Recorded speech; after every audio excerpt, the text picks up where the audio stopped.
कश्यप ऋषि का नाम सुना है? बड़े ही महान ऋषि है। उनकी 16 पत्नियां थी। अब 16 पत्नियों में से एक का नाम था कद्रु और दूसरी का नाम था विनीता। ध्यान से सुनिएगा। कद्रु के संतान सारे सर्प थे। That means all her children were snakes. And Vinita के पुत्र थे अरुण और गरुड़। अब इतिहास तो ऐसा है कि कद्रु और विनीता के बीच में आपसी झगड़े के कारण वे एक दूसरे को पसंद नहीं करते थे और कद्रु ने विनीता और उनके पुत्रों को अपने वश में कर रखा था।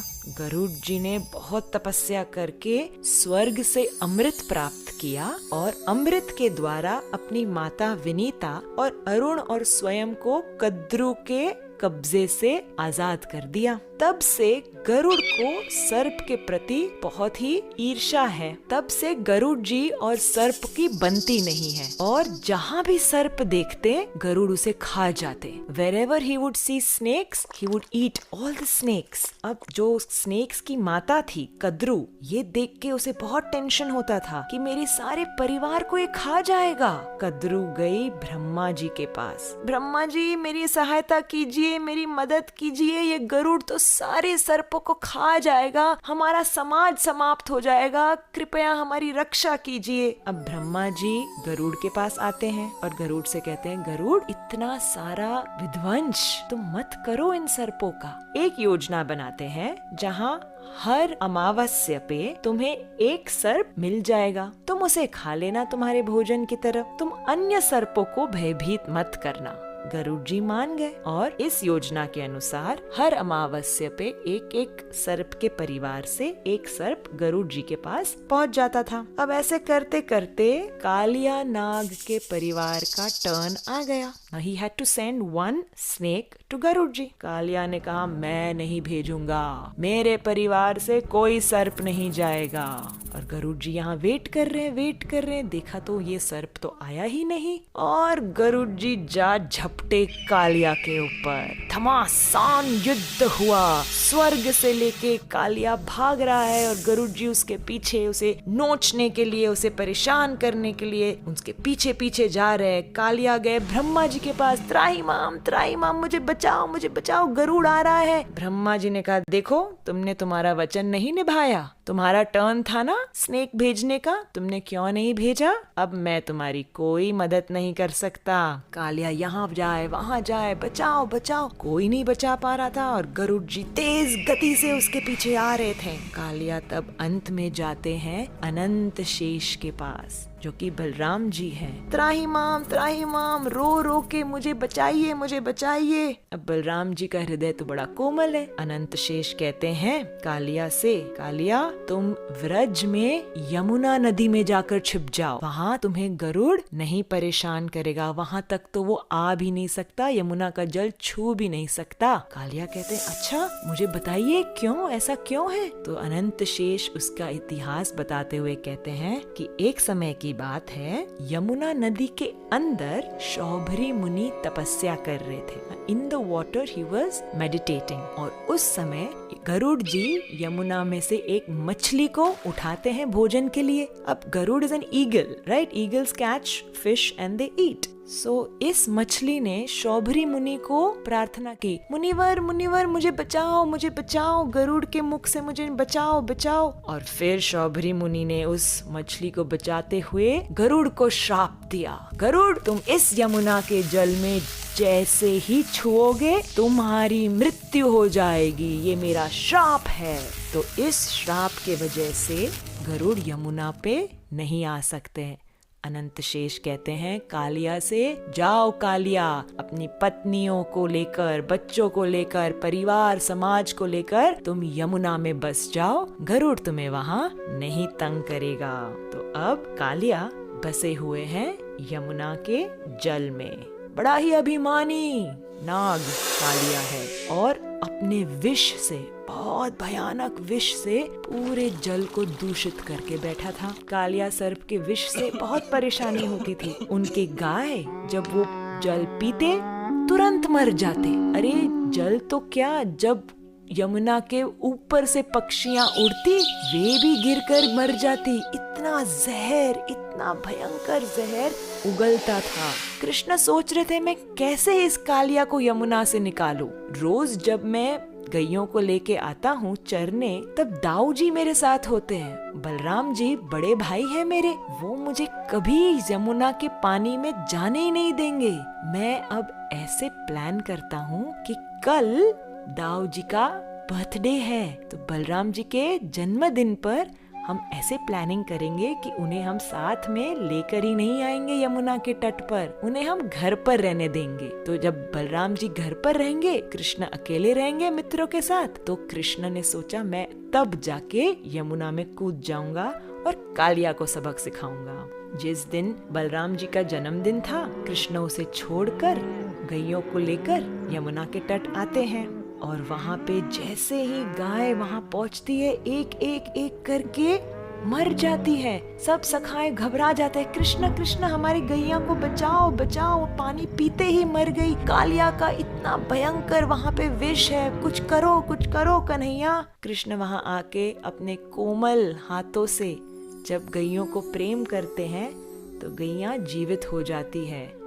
कृष्ण कहते हैं अभी तुम घबराओ मत, सब एक साइड पे खड़े हो जाओ। कृष्ण कदम्ब के वृक्ष पर चढ़ते हैं और धीरे धीरे एक डाली पर पहुंच के वहां से सीधे अंदर यमुना में छलांग मारते हैं। जैसे ही छलांग मारते हैं, बहुत बड़ा splash of water happens and Krishna अंदर अंदर अंदर अंदर यमुना में जाते हैं। कालिया वहां सो रहा था और इतना पानी में जब अंदर जाते हैं, there's a turbulence, there's a disturbance।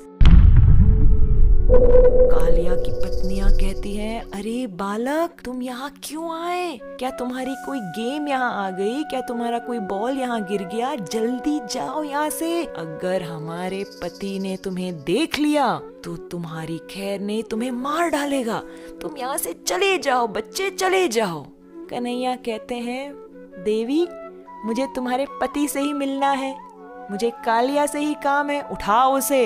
घबराते हुए पत्नियां कहती नहीं नहीं नहीं बच्चे तुम जाओ, उनका जहर बहुत ही स्ट्रॉन्ग है, तुम तो मर जाओगे। कृष्णा ने देखा कि अब ये पत्नियां उन्हीं के पति की साइड ले रही है, तो जोर से कालिया नाग के जो एक पूंछ थी उसके ऊपर अपने पद रख के जोर से स्टैंप किया और कालिया उठ गया।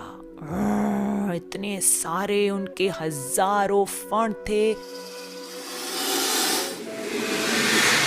और फणों पे लाल लाल आंखें, हजारों मस्तक कालिया के। कौन आया है मेरे पानी में मुझे डिस्टर्ब करने? कृष्ण सामने से आए, छोटे से पर कॉन्फिडेंस देखो। कहते हैं मैं आया हूँ कालिया, तुमने हमारे यमुना को इतना प्रदूषित कर दिया है, तुम यहाँ से निकल जाओ। कालिया कहते तुम मुझे यहाँ से निकालोगे? मैं तुम्हें मिनटों में समाप्त कर दूंगा। और कालिया जोर से रनिंग रनिंग रनिंग करके आके कृष्ण को पकड़ने लगे। कृष्ण थोड़ी साइड में हट गए, कालिया आगे निकल गया। वापस Kaliya swimming swimming swimming swimming करके आके अपने चुंगल में पकड़ना चाहते हैं कृष्ण को। कृष्ण यहाँ से वहाँ, वहाँ से यहाँ। कालिया अपने फणों से ऊपर नीचे आगे पीछे कृष्ण को पकड़ ही नहीं पा रहा है। और कृष्ण ने तब कालिया के मस्तक पर छलांग मारी। जैसे ही छलांग मारी और एक कदम एक फण पर रखा, उसके मुख से सारा जहर निकल गया। दूसरा चरण दूसरे फण पर, दूसरे मस्तक पर रखा, उस मस्तक से पूरा जहर निकल गया। अनेक फणों पर नृत्य करते करते कालिया के मुख से अब जहर निकल रहा था।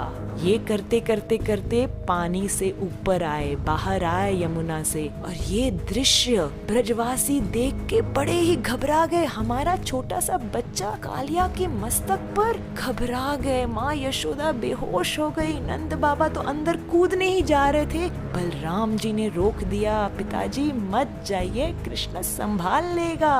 कृष्ण नृत्य करने लगे, एक फण से दूसरे फण पर, तीसरे चौथे, 10, 20, 50, 100, हजारों पर इतना सुंदर नृत्य कर रहे हैं कृष्ण कन्हैया। और स्वर्गवासी उन्हें म्यूजिकल अकम्पनीमेंट दे रहे हैं। ये दृश्य अत्यंत सुंदर पर ब्रजवासियों को तो बहुत टेंशन, हमारा बच्चा कृष्ण कन्हैया से कालिया के फणों से कैसे बचकर आएगा। कालिया के मस्तकों से अब सारा जहर उगल के बाहर निकल आया और वे अब विनम्रता से विथ ह्यूमिलिटी कहते हैं कृष्ण को कि मुझे आप क्षमा कर दीजिए, मैंने आपके यमुना को बहुत ही पॉइजनस बना दिया था, आप मुझे क्षमा कर दीजिए।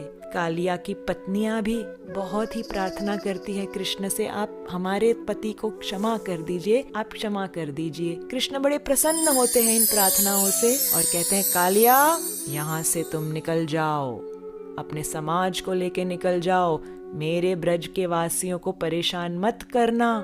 कालिया कहते हैं पर प्रभु मैं यहाँ से निकलूंगा तो गरुड़ मुझे खा जाएंगे, वो तो इतने समय से रुका हुआ है कि मैं कब यमुना से निकलूं और वो मुझ पर झपट के मुझे खा जाएंगे। कृष्ण ने कहा घबराओ नहीं, तुम्हारे मस्तक पर अब मेरे पद के चिन्ह हैं।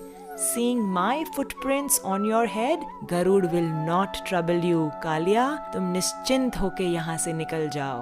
कालिया और उनकी पत्नी, बच्चे, समाज सब कृष्ण को प्रणाम करते हुए यमुना नदी से निकलकर गहरे समुद्र में चले जाते हैं और कृष्ण अपनी कृपा से यमुना को पूरी तरह से स्वच्छ और अमृतमय बना देते हैं।